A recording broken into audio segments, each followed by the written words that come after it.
الحمد لله على نعمة الهداية، الحمد لله على نعمة الهجرة، الحمد لله على نعمة الأخوة، الحمد لله، الحمد لله على نعمة المغفرة، الحمد لله، الحمد لله على نعمة الإيمان، الحمد لله على نعمة الإسلام، الحمد لله على نعمة الهداية، الحمد لله على نعمة الهجرة، الحمد لله على نعمة الأخوة، الحمد لله، الحمد لله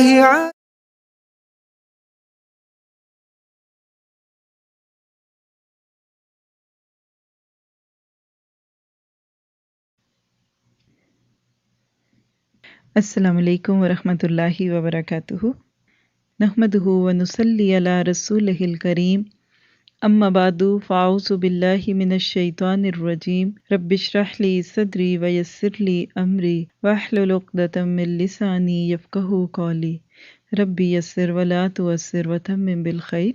ہم دیکھ رہے تھے کہ انسانی زندگی میں عزم کی کیا اہمیت ہے۔ اب دیکھیے کہ آپ عزم کو ایک مثال سے سمجھ سکتے ہیں، اور وہ کیا ہے؟ تصور میں لائیے کہ کسی پہاڑ سے ایک چشمہ پھوٹتا ہے اور پھر میدان میں وہ ندی کی صورت اختیار کر جاتا ہے۔ وہاں ایک شخص ٹہل رہا ہے اور اس کو یہ منظر بڑا خوبصورت لگ رہا ہے کہ دیکھوں پانی کیسے اپنا راستہ بناتا ہے، کہاں سے نکلا اور کہاں آ گیا۔ اتنی دیر میں اس کی نظر اس ندی میں بہتے ہوئے ایک بچھو پر پڑی۔ اسے اس جانور پر ترس آیا کہ یہ خشکی کا جانور پانی میں گیا ہے، ڈوب جائے گا۔ اس نے اس کو وہاں سے نکالنے کی کوشش کی، لیکن آخر وہ بچھو تھا، اس نے اپنا کام دکھایا اور اس کو ڈس لیا اور کود کر پھر ندی میں چلا گیا۔ تھوڑی دیر کے بعد اس کو پھر خیال آیا کہ یہ بیچارہ ڈوب نہ جائے، اس نے اس کو دوبارہ نکلا، بچھو نے بھی دوبارہ یہی کیا اور بار بار ایسے ہی ہوا۔ اتنے میں ایک دوسرا شخص جو اس کو دیکھ رہا تھا کہنے لگا کہ یہ عجیب بات ہے، تم اس کو نکالتے ہو یہ دوبارہ گر جاتا ہے، یہ تمہیں ڈسنے لگتا ہے، یہ حیوان ہے، یہ حیوانیت نہیں چھوڑے گا، تم اپنی جان کیوں ہلاکت میں ڈال رہے ہو؟ تو وہ شخص جس نے بچھو کی جان بچائی کیا کہا کہ جب ایک حیوان اپنی حیوانیت نہیں چھوڑ سکتا تو میں انسان اپنی انسانیت کیسے چھوڑ سکتا ہوں؟ یہ ہے اس شخص کا اپنی انسانیت اور اپنے انسانی کردار کے بارے میں پرعزم ہونا۔ اس نے عمل کر کے دکھایا۔ ہم جس معاشرے میں رہتے ہیں نا، وہاں چاروں طرف آپ کو درندگی، سفاکی، حیوانیت، بدعنوانیاں، بے حیائی اور نہ جانے کیا کچھ دکھے گا۔ ہم جس کے ساتھ بھلائی کرتے ہیں وہ ہمارے ساتھ احسان فراموش بن جاتا ہے۔ ہم کسی کی معاشی مدد کرتے ہیں، وہ پلٹ کر ہمیں پوچھتے ہی نہیں بلکہ ہمارا نقصان کرنے لگتے ہیں۔ اب ایسے وقت میں انسان کیا کرے؟ کیا ان لوگوں کو کوسے؟ نہیں، اپنا کام کرتا جائے۔ کبھی انسان کسی کو اڑنا سکھاتا ہے اور جب اڑنا سیکھ جاتے ہیں تو اڑتے اڑتے آپ کو اپنے پنجوں میں چھپٹ لیتے ہیں، نقصان دے کے چلے جاتے ہیں۔ تو لہٰذا کام نہیں چھوڑنا۔ حضرت علی رضی اللہ تعالیٰ عنہ کہتے ہیں کہ جس پر احسان کرو اس کے شر سے بچنے کی فکر کرو۔ ضروری نہیں ہے کہ انسان کسی کے ساتھ اچھا کرے تو وہ بھی اس کے ساتھ اچھا ہی کرے، آپ برا کرنا نہ شروع کر دیں۔ انسان کی فطرت ہے نا، وہ بے صبرا ہو سکتا ہے، لیکن حقیقت یہ ہے کہ آپ بروں کے ساتھ برے نہ بنیں، اپنی انسانیت کو نہ چھوڑیں، مکافات عمل کا انتظار کریں۔ زندگی خود بھی گناہوں کی سزا دیتی ہے، لیکن بعض لوگ فوراً ری ایکشن پہ آنے لگتے ہیں۔ اسی طرح اگلی چیز جو انسان کی فکر کو مضبوط کرتی ہے وہ کیا ہے؟ رسک لینا، خطروں میں خود کو ڈالنا۔ یہ ایک ایسی چیز ہے جس سے لوگ بہت ڈرتے ہیں. بہت سارے لوگ جو ہیں وہ خطرہ مول نہیں لیتے، رسک نہیں لیتے، حالانکہ ہر کام کرنے میں رسک ہے. تیاری اچھی رکھیں، اپنے آپ کو مضبوط کریں، لیکن رسک لیجئے. مثلا دیکھیے کہ آپ سو رہے ہوں اور چولہے میں آگ روشن چھٹ گئی، وہاں سے ایک چنگاری اڑی اور آپ کے مکان کو جلا دیا. اب اس میں کوئی یہ نہیں کہے گا کہ اس میں میرا کوئی قصور نہیں، میں تو نیند کی حالت میں کس طرح چنگاریوں کو اور شعلوں کو اڑنے سے روکتا. لیکن آپ سے پوچھا جائے گا اور کہا جائے گا کہ جب آپ کو پتا تھا کہ آپ سونے والے ہیں تو پھر آپ تیاری کر کے سوتے، آپ نے چولہا جلتا کیوں چھوڑا؟ بالکل اسی طرح جیسے سونے سے پہلے ساری آگ بجھا دیتے ہیں نا، انسان کو چاہیے کہ جاگتے ہوئے بھی ان تمام ذرائع کو بند کرے جس کی وجہ سے کوئی حادثہ پیش آ سکتا ہے. اسی کو توکل بھی کہتے ہیں. پہلے اونٹ کو کونٹھے سے باندھیں اور اس کے بعد توکل کریں. کھلا اونٹ رکھیں گے تو پھر مشکل تو آئے گی. تو رسک آپ لیں گے کسی اچھے کام کرنے کے لیے، لیکن خود کو رسک پر نہیں رکھیں گے. امید ہے کہ اس سے آپ کی شخصیت کے اندر ایک خوبصورتی پیدا ہوگی. تو یہ وہ چند چیزیں تھیں جن کا تعلق انسان کے ذہن اور اس کے اندر کی حالت سے تھا. اب ہم دیکھیں گے کچھ ایسی چیزیں کہ جن کا تعلق انسان کی معاشرتی اور معاملاتی زندگی کے ساتھ ہے. ہر انسان کے اندر ایک خواہش چھپی ہوئی ہے کہ لوگ مجھے پسند کریں، میں لوگوں میں ہر دل عزیز ہوں، لوگ مجھ سے محبت کریں. جیسے کچھ بنیادی ضرورتیں ہوتی ہیں نا، خوراک، پانی کی طرح، اس طرح محبت بھی ہماری ضرورت ہے، قبولیت. لیکن عموماً لوگ اس میں کامیاب دکھتے نہیں ہیں. عام زندگی میں دیکھیں تو انسان کے معاملات کبھی افراد سے ہوتا ہے، انسان کا معاملہ کبھی کسی فرد سے ہوتا ہے، کبھی معاشرے سے، کبھی اداروں سے واسطہ پڑتا ہے. اب وہاں ہماری شخصیت کا اظہار ہمارے معاملات کے انداز اور ہمارے گفتگو کے طریقے کے طور پر ہوتا ہے. کبھی کبھی ہم انفرادی طور پہ کامیاب ہوتے ہیں، لیکن جب ہم کسی بڑے گروہ میں آ کے کام کرتے ہیں تو ناکام ہو جاتے ہیں. اسی طرح کبھی ہم چھوٹے گروہ میں ہوتے ہیں تو کامیاب ہوتے ہیں، لیکن ذرا بڑے لیول پہ ہمیں پیش کیا جائے تو ہم ناکام ہونے لگتے ہیں. کچھ لوگ گھر میں بڑے کامیاب ہیں، باہر والوں میں اتنے پسندیدہ نہیں، اور بعض باہر والوں میں ہر دل عزیز ہیں اور گھر والے ان کو ایک آنکھ نہیں دیکھ سکتے. بعض دوستوں میں بڑے مقبول ہیں لیکن رشتہ داروں میں ان کی عزت نہیں. اسی طرح آپ دیکھیں تو انسان کتنے ہی دائروں کے اندر گھوم رہا ہے. تو ہم کچھ ایسی چیزیں دیکھیں گے کہ جن کو اگر ہم اپنے اندر پیدا کریں تو اس کے بعد ہم ہر دل عزیز ہو جائیں، اور وہ لوگ جو ہمارے قریب رہتے ہیں واقعی وہ اس بات کی گواہی دیں کہ یہ تو بہت بدل گئی ہیں. تو کون سی چیزیں؟ اس میں ہم سب سے پہلے دیکھیں گے کہ وہ چیزیں جو عام لوگوں کو پسند آتی ہیں، یعنی عوام الناس کے ساتھ مطلوبہ خوبیاں، کہ لوگ عموماً کن خوبیوں اور کن باتوں کو پسند کرتے ہیں. اس کا پہلا تو اظہار آپ خود اپنے آپ کو دیکھ کے کر لیں. یعنی ہر وہ چیز جو آپ دوسروں میں دیکھنا چاہتی ہیں دوسرے بھی آپ میں دیکھنا چاہتے ہیں، لیکن ہمارا حال کیا ہے کہ عموماً جو دوسروں میں دیکھتے ہیں وہ اپنے اندر بھی کبھی نہیں ہوتی. لیکن یاد دہانی کے لیے صرف آپ کو بلٹ پوائنٹس شیئر کرتی ہوں آپ کے ساتھ، تاکہ ایک چیک لسٹ بن جائے اور آپ آج کی اس نشست سے اپنے لیے یہ چیک کریں گے کہ اگر میں عام لوگوں کے اندر اپنے آپ کو ایک کامیاب انسان دیکھنا چاہتی ہوں تو میرے اندر کون سی خوبیاں ہونی چاہیے. تو پہلی چیز ہے اس میں آپ کا دوستانہ انداز. آپ کو فرینڈلی ہونا پڑے گا، لیے دیے نہ رہیں، اکھڑے اکھڑے نہ رہیں. سلام بھی کریں تو ایسے لگے کہ ایک سر سے بوجھ اتار کے اگلے کے ساتھ ہاتھ میں پکڑا دیا. بعض لوگ سلام کرتے ہیں نا تو محبت سے، اور بعض کرتے ہیں السلام علیکم. نہ مٹھاس، نہ نرمی، نہ دوستی. اسمائل دینا تو بھول ہی جاتے ہیں، اور بعض اتنا اسمائل دیتے ہیں کہ اگلا شک میں پڑ جاتا ہے کہ اللہ خیر کرے، ان کو ہوا کیا. ٹھیک ہے، تو دوستانہ انداز ہو، لوگ آپ کے قریب آئیں گے، آپ سے محبت کریں گے. اور یہاں وہ حدیث ذہن میں رکھیے گا کہ افشوا السلام بینکم، آپس میں سلام بڑھاؤ، سلام کو عام کرو، اور ساتھ ہی تبسم. آپ نے فرمایا اپنے بھائی کو یا اپنے مسلمان کو دیکھ کر مسکرا دینا بھی ایک صدقہ ہے. تو اس کو لائیں گے تو آپ فرینڈلی ہونے لگیں گے. بہت ٹاکیٹو ہونے کی بھی ضرورت نہیں اور بہت لیے دیے رہنے کی بھی ضرورت نہیں ہے، لیکن آپ کو دیکھ کے لوگوں کو محبت کا احساس ہو.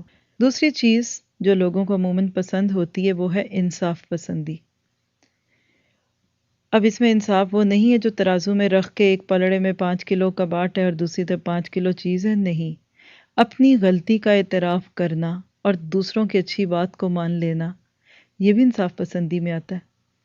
اپنے معاملات میں توازن رکھنا، اپنے حقوق کو پورا کرنا، معاملات کو دوسروں کے ساتھ ویسے ہی رکھنا جیسے اپنے لیے پسند کرتے ہیں. کسی چیز کو دوسروں کے ساتھ شیئر کر رہے ہیں تو اس میں وسعت قلبی کا ثبوت دینا، یہ ساری چیزیں انشاءاللہ آپ کو لوگوں کی نظروں میں معروف اور مقبول بنانے میں بہت مددگار ثابت ہوں گی. مت کہیں کہ ایک کے ساتھ میرا تعلق ایسا ہو تو دوسرے کے ساتھ دوسری طرح کا ہو. نہیں، سب کہیں کہ یہ ہمارے ساتھ ہمیشہ ایسا ہی ہے، دوسرا ملے کہ واقعی میرے ساتھ بھی ایسا ہی ہے، تیسرا کہ تو بھی. یہ چیز آپ کو لوگوں کی نظروں میں اٹھائے گی کہ آپ کے اندر کوئی تضاد نہیں ہے.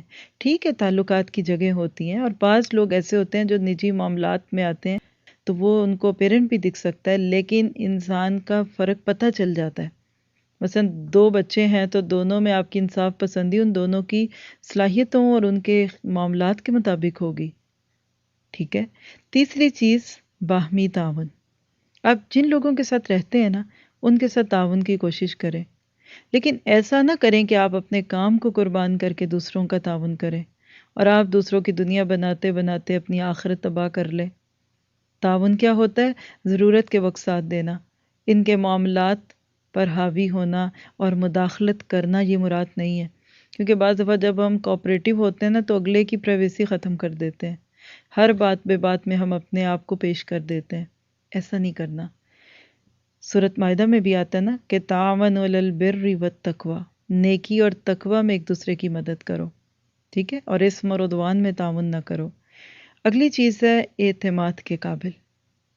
اپنی شخصیت میں وہ عناصر اور وہ عادات مضبوط کیجئے جو اخلاقی عناصر کے ذیل میں آتی ہیں، مثلا سچائی، امانت داری، وعدوں کو پورا کرنا. اس طرح آپ ایک قابل اعتماد شخص کے طور پر لوگوں کی نظروں میں آئیں گے اور لوگ آپ کو ذمہ دار سمجھتے ہوئے قبول کریں گے. جو اعتماد کے قابل نہیں ہے نا وہ کچھ بھی نہیں ہے. آپ میں کتنی ہی خوبیاں کیوں نہ ہوں، لیکن کسی کو اگر آپ پہ اعتماد نہیں ہے نا تو کہے گا نہیں، اس کو اگنور کرو، ایوائڈ کرو، اس کو ڈونٹ ٹیک اینی رسک، اس کو کوئی راز نہ بتانا. آپ نے ایک دفعہ کسی کا اعتماد لے لیا نا تو وہ آپ کے سامنے اپنے دل کا راز بھی کھول دے گا. اسی طرح اگلی چیز ہے پرعزم. پیچھے اس پہ تھوڑی بات ہو چکی لیکن اس کو مزید اپنی زندگی میں پختہ کریں. زندگی کا نصب العین بنائیے، اپنے آپ کاموں کو جنرلائز کیجیے، منصوبہ بندی کریں، اپنے مقاصد سامنے رکھیے، اپنے اسکیجولز بنائیں. آج ترقی کر کے کہاں پہنچی ہوں؟ کیا میرا آج کا دن کل کے دن سے بہتر ہے؟ کیا آنے والے دن کے لیے میں نے کوئی تیاری کی؟ اور اللہ کے نبی کی وہ حدیث کہ تباہ ہوا وہ شخص جس کا آج کا دن کل سے بہتر نہ ہوا. تو کہیں میرے ساتھ ایسا تو نہیں کہ جہاں پہلے کھڑی تھی آج سے 1 سال پہلے وہیں ہوں؟ نہیں، خوب سے خوب تر کی تلاش تاکہ آخرت میں مایوسی نہ ہو. اس طرح اگلی چیز ہے اپنی اور دوسروں کی عزت. آپ اپنی ذات کو سمجھنے کی کوشش کریں، اس کی خامیوں کو دور کریں، اچھائیاں اور خوبیاں پیدا کیجیے. آپ کی شخصیت میں حلم اور طمانینت اور وقار ہونا چاہیے. آپ پہلے اپنی عزت کریں، پھر دوسرے آپ کی عزت کریں گے. جو عزت دیتے ہیں وہ عزت لیتے ہیں. سیلف رسپیکٹ بھی کرنی ہے اور دوسروں کو رسپیکٹ بھی دینی ہے. اسی طرح اگلی چیز جو لوگوں کو پسند ہوتی ہے وہ وفاداری ہے. اور وفاداری ایک ایسی صفت ہے جو کسی کے چہرے پہ نہیں لکھی ہوتی، بلکہ اس کا اندازہ مشکلات اور آزمائشوں کے وقت میں لگایا جاتا ہے. آپ کہہ سکتے ہیں کہ اس کی ضد یا اس کا اپوزٹ جو ہے نا وہ غداری ہے، دھوکہ دینا، خود غرضی. یہ غداری ہی کا ایک سمبل ہوتا ہے. اس لیے انسان کو ہمیشہ کوشش کرنی چاہیے کہ جہاں بھی وہ کام کرے ان کے ساتھ بہت وفادار رہے. ہم پہلے اپنی ذات کے ساتھ وفادار ہوتے ہیں، پھر اللہ تعالیٰ کی ذات کے ساتھ، اپنے دین کے ساتھ، پھر اپنے ساتھ کام کرنے والوں کے ساتھ. تو اس طریقے سے انسان پھر دوسروں کی نظروں میں بھی قدر پاتا ہے اور اللہ تعالیٰ کی ہاں بھی اس کا ایک اعلیٰ مقام ہوتا ہے۔ اسی طرح اگلی چیز جو انسان کو ایک دوسروں کی نظروں میں خوبصورت انسان بناتی ہے وہ اس کے اندر استقامت، استحکام اور تسلسل کا ہونا ہے۔ استقامت کیا ہوتی ہے کہ جب ایک کام کرنے لگے تو بس کرتے ہی جائیں گے، یہ نہیں کام شروع کیا اور بیچ میں چھوڑ دیا، کچھ دن کسی کام کی کمٹمنٹ نبھائی پھر کا بور ہو گئے، اب دل بھر گیا، حالات مشکل ہو گئے تو چھوڑ دیے، نہیں، استحکام محکم رہ کے۔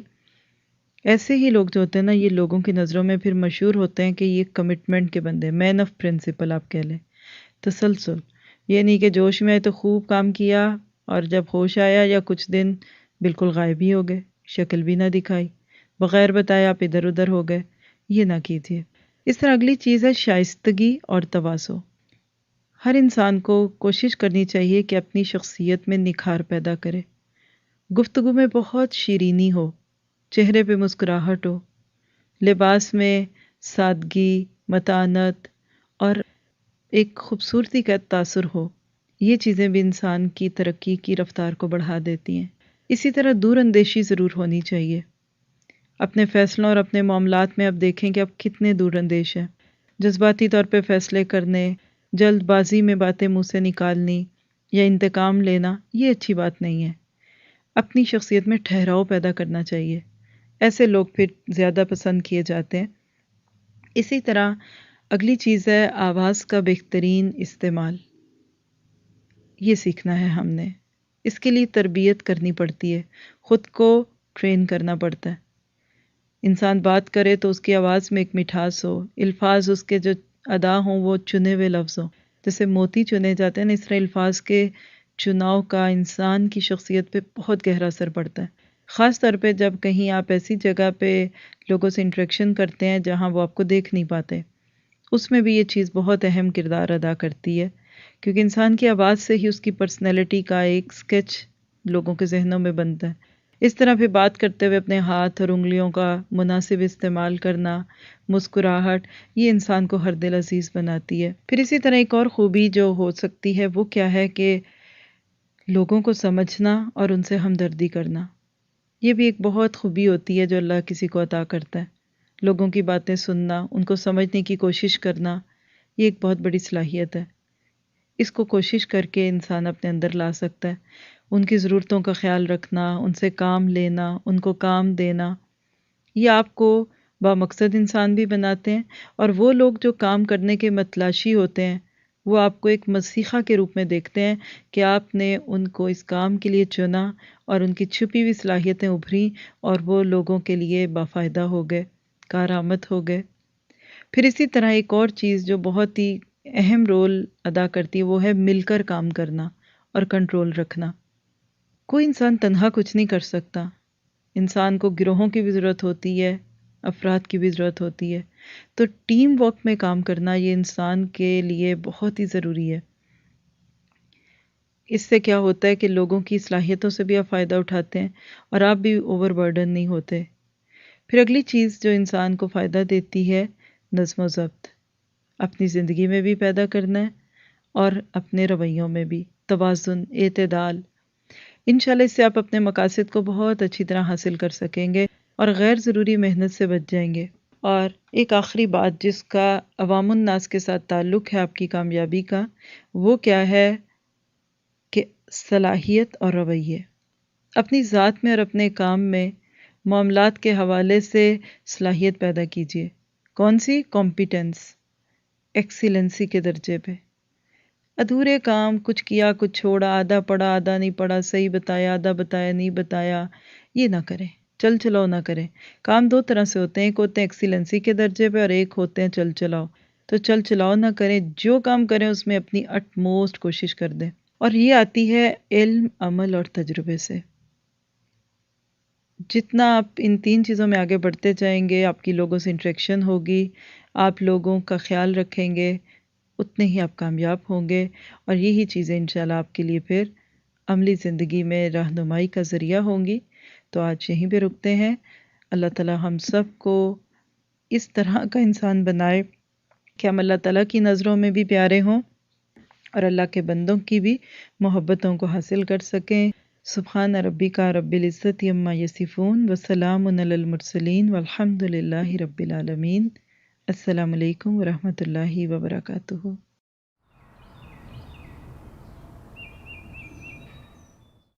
الحمد لله الحمد لله على نعمة الإيمان، الحمد لله على نعمة الإسلام، الحمد لله على نعمة الهداية، الحمد لله على نعمة الهجرة، الحمد لله على نعمة الأخوة، الحمد لله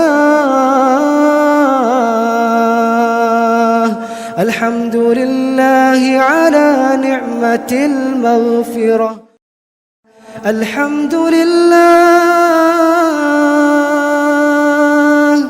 الحمد لله على نعمة الإيمان، الحمد لله على نعمة الإسلام، الحمد لله على نعمة الهداية، الحمد لله على نعمة الهجرة، الحمد لله على نعمة الأخوة، الحمد لله الحمد لله على نعمة المغفرة.